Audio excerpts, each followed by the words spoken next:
வணக்கம். இந்த வீடியோ கொஞ்சம் பாருங்களேன். இவ்வளோ ஸ்மார்ட்டா இருக்கிற அந்த நபர் இன்னைக்கு இந்த பூமியில உயிரோட இல்லை.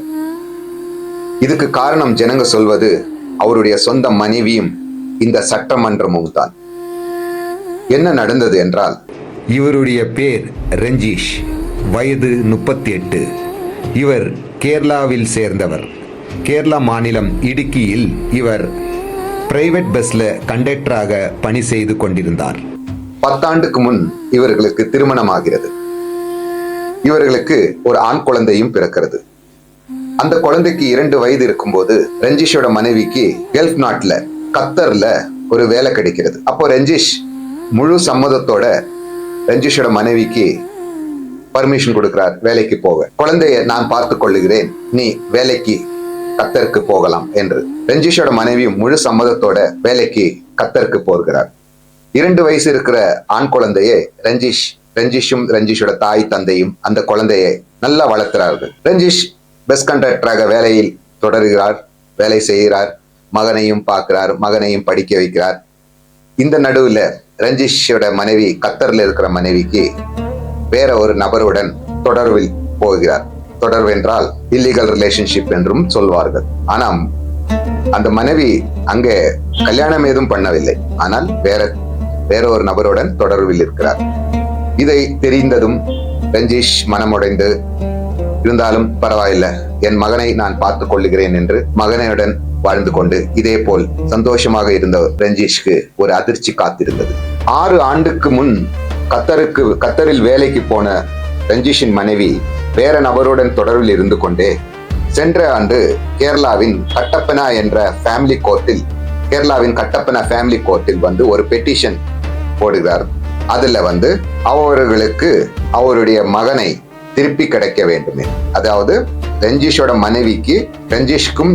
மனைவிக்கும் பிறந்த குழந்தையை, அதாவது ரஞ்சிஷ் 6 ஆண்டுகளாக பார்த்து கொண்டிருக்கும் ஆண் குழந்தையை இப்போது ரஞ்சிஷோட மனைவிக்கு கஸ்டடியில் தேவைப்படுகிறது என்று கோர்ட்டில் ஒரு பெட்டிஷன் போடுறார்கள். அந்த பெட்டிஷன் பிரகாரம் நீதிமன்றம் ரஞ்சிஷோட மனைவிக்கு குழந்தை கஸ்டடி கொடுக்க வேண்டும் என்று ஆர்டர் செய்கிறது.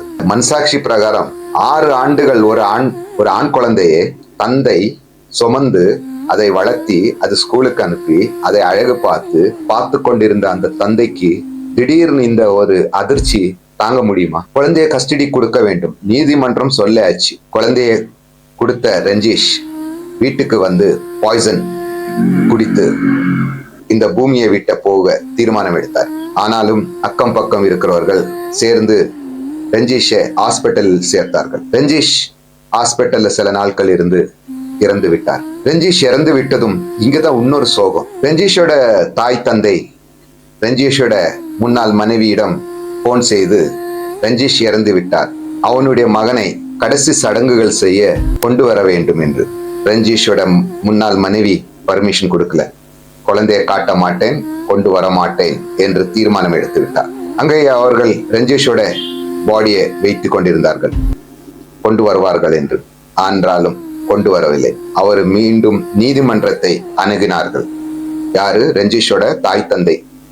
இதே போல் ரஞ்சிஷ் இறந்து விட்டார், இப்போது ரஞ்சிஷோட சடங்குகளை செய்ய சொந்த மகன் வர வேண்டும், அது நீதிமன்றம் தான் அனுமதி கொடுக்க வேண்டும் என்று.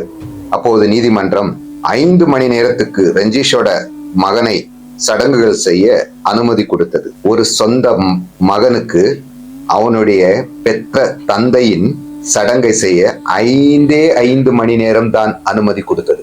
எப்படி இருக்குதுல்ல? சடங்குகள் முடிந்தது, அவர் பாட்டுக்கு திரும்பி போய்விட்டார்கள்.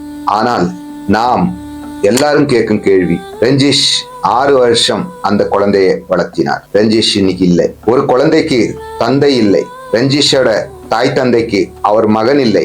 இதெல்லாம் ஒரு பெண்ணால் ஆகியது. இந்த பிரிட்டிஷ் காலத்துல எழுதி வைத்த நீதிகள் இன்னும் ஏன் மாற்றவில்லை? எத்தனை குழந்தைகளுக்கு தந்தை இல்லாமல் போகிறார்கள், எத்தனை தந்தைகளுக்கு நீதி கிடைக்காமல் போகிறது. இதுக்கெல்லாம் யாரு காரணம்? ரஞ்சிஷின் ஆத்மா சாந்தி அடையட்டும், நம் நீதிகள் மாற்றி அமையட்டும்.